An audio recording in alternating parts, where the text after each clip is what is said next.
Dora, thank you so much for being here and chatting with me. We've both got our pens and pencils and drinks and notebooks. I'm excited, and you have your beautiful soul paintings behind you, which we will Yep. get into in 1 second. I know I sent you a bunch of questions, and I asked you about what was your why when you were first starting out in business? And I've got everything over here. This is why I'm looking over here. And the word that came up for you is independence, and you were telling me that it just felt wrong being in this corporate world. I know what that feels like. And that you were confident that, you could go out on your own. You had knowledge about small business and, had skills with graphic design. So you started going into that. And then all of a sudden something didn't feel connected as well. So do you want to talk a little bit about that? Yeah. So in the beginning, when I was leaving my job, I felt a lot of anger. Felt a lot of anger towards the way things were going on in the corporate world. As you know, things aren't always fair. Things aren't always done right. And once I went into freelance graphic design, I noticed that things weren't much different. Mm-hmm. They didn't change all that much just because I was working on my own. I still had clients that weren't so pleasant or who paid late and did all sorts of things that they're not supposed to do. And I wanted to move away from that as well. So that's kind of where things started to move along in a different direction. Yeah, absolutely. I can 1,000% connect to all of that. Just always feels like it's not the environment you're meant for. I completely get that. I want to make sure to quote you right, because you said so many amazing things when you sent me, your thoughts, and then you were thinking about, figuring out what you actually want it to do, and you weren't feeling drawn to, we were looking at, I know I met you around the point where we were looking at coaching, and starting to do all these things, but there was a disconnect when you were like, is it moving away from my art? How did that Mhm. feel? It felt like something was missing. There was the healing, and there was the intuition and being able to connect with my clients, but something was off. Like, it didn't feel right to just be sitting there and talking to someone. It just didn't feel right at all in that sense. There was something else I needed to do along with that. There's like, what out, but how? Like, I couldn't figure out how I was supposed to put all my gifts together. How am I supposed to make this work? So it was a little bit frustrating. Yeah.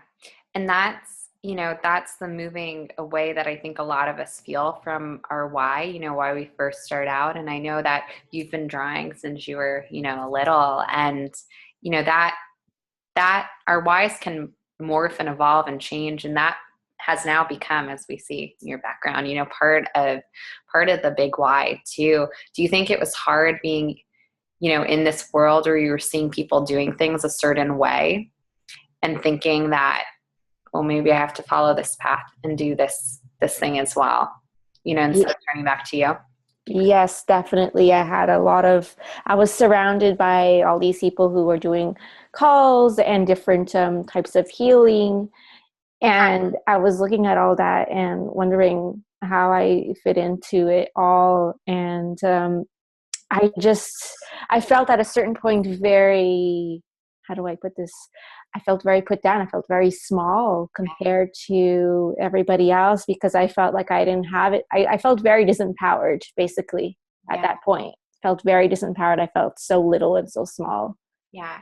I think you're describing what a lot of us feel, and I completely can relate to that, because it's hard. You see all these people, quote unquote, succeeding in a way that just doesn't feel right to you, and that doesn't feel like, but that's not me, and I don't see anyone doing it in a different way. That's kind of the burden of being a leader and a creator and an innovator, which you are, is that you got to almost blaze your own path. And I wanted to look at, you said that there was a prosperity coach that said to you, Dora, do you want to do this? And that, it looks like that was one of your moments. And you said yes, where you started to start getting back to that realignment. Do you want to talk about that a little bit? Yes, my prosperity coach, Amanda Aitken, Mm-hmm. who I've known for a very long time, she kind of did like a prosperity coaching session with me in which she mentioned a painting, and I was like, oh, well, I've been told this various times. I've been hinted at it many times during the year, and I had never really looked at it in a way that I would actually be able to make money out of it. And Mm-hmm. I never really imagined that I would be able to kind of put all my gifts together with the painting. It was just out of my sight of vision. I just hadn't figured it out. I couldn't imagine it at that point. Yeah. So when she said that, I was like, oh. And then from there, I just tried doing it for the first time, and it worked remarkably well. And then more people looked at it, and then other people wanted to do it, and then other people wanted to do it, and it just blew up from there. And they're beautiful. I mean, those are just a sampling of them behind you. I remember when that was happening because I feel so honored and blessed to just have been a witness to you on this journey too, because we don't know all the healing that goes on behind the scenes and the process we have to go through to get here. Because so many people will let all of this, all the stuff, the dark stuff that comes up in the process, hold them back from ever getting to this moment, from ever experiencing what you're experiencing now. And looking back, it's like, oh man, I'm glad I didn't give up. And that's just a testament to your character and your resilience. And I remember when you were listening back, to that meditation and, the words that Amanda was giving to you, and we were on a call and you were like, well, wait, art, drawings, it's interesting, because I know you at that point you had experimented with coaching, but it wasn't feeling right, and something with the healing. But it's almost like it sparked something, creatively sparked inside of you. Do you remember that moment and what it felt like? Well, the sparks kind of happened the moment I started painting, and the moment I kind of put everything into practice. Mm-hmm.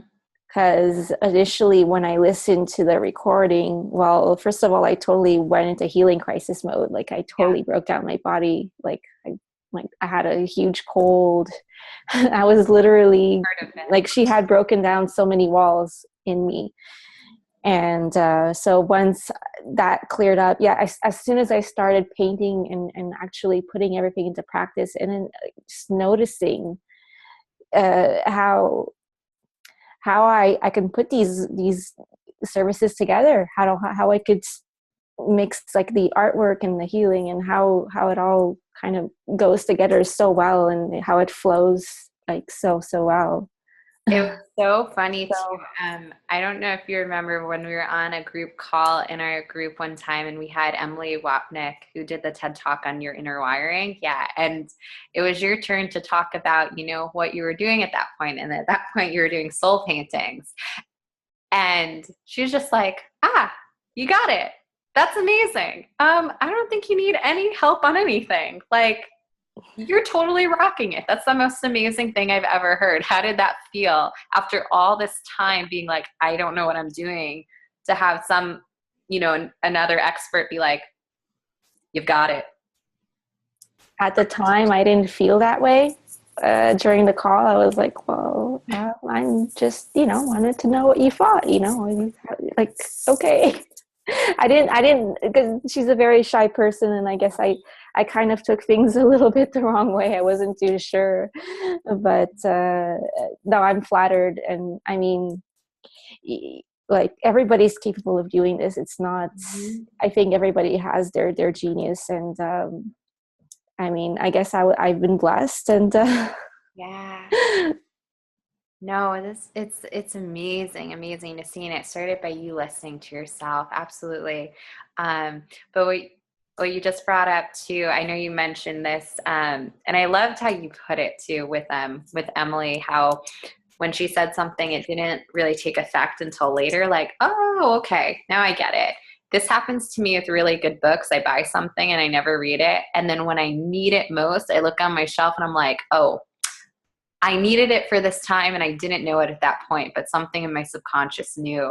And I know you said that once all this started coming together, got back to some of our calls and the delayed effect of it. I loved how you put that, because that's how I feel a lot of the times. And it was like, oh, wait, what were we talking about with conversations and self-worth? How is that? Well, with that, once I started developing the soul painting product, the original one anyway, because it's kind of branching out a little bit now, I had to figure out how to put it out there and how to word things properly. Mm-hmm. And in the beginning, I wasn't even using my own words. I was using words from a copywriter, because at the time I had no idea how to verbalize what I was doing, because it was so intense and so powerful and beautiful. And I didn't want to mess it up. Like, how do I put that into words? And I wasn't really getting that much of a response. And it came to a point actually where I wanted to abandon doing online publicity altogether at the time. And I just focused on doing it offline, because offline was working so much better. You know, I would just go into the little shop or the cafe and I would just present myself and it would go so well. So I figured, well, maybe I'm just meant to be doing offline promotions. But then randomly, I just got the idea, well, why don't I just do it a different way? And then I was thinking, well, Diane, at a certain point, I remember her telling me to do kind of more like exercise type posts instead. Like, why don't I try that? So that's when I came up with the "What do you see?" post that I do so once in a while. And you get a lot of engagement on those.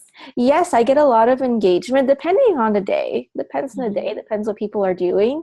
But it gets people interested, and I've gotten quite a few followers out of that.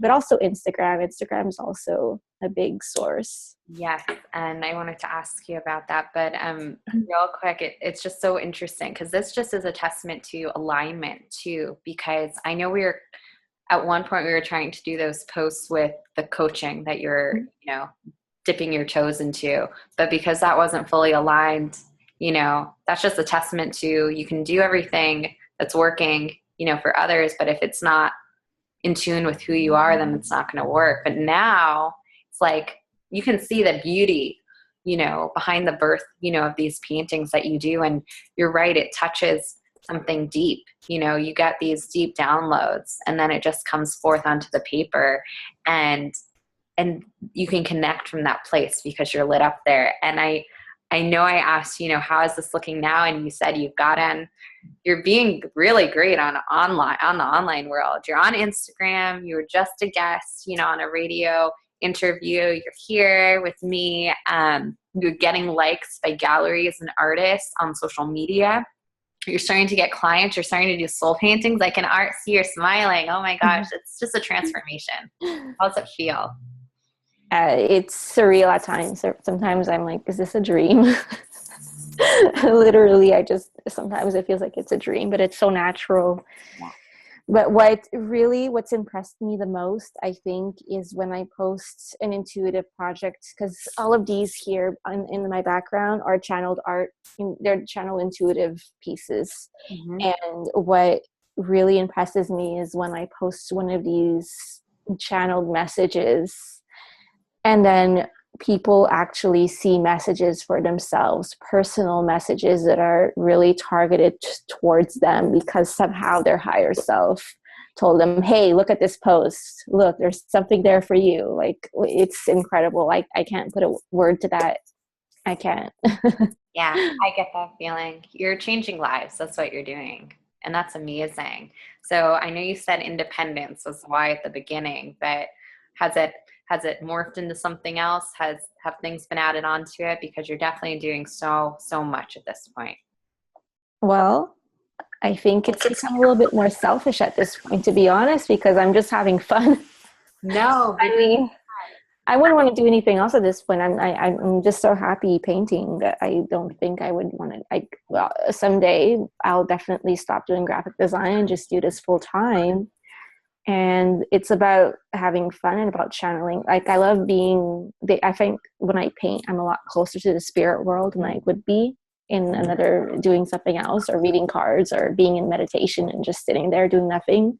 Yeah. Like, painting really brings me closer to the spirit world, which is crazy. And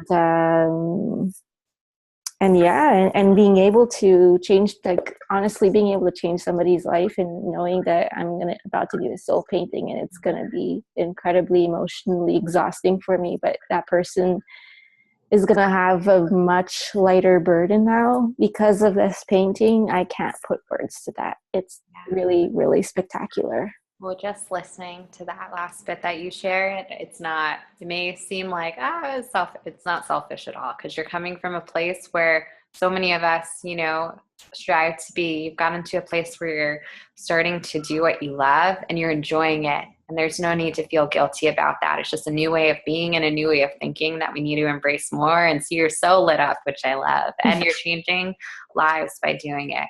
So it's amazing. I'm honored to have been a witness to this mind-blowing journey you've been on. So thank you, Dora, for being You're here. very welcome. Thank you for having me.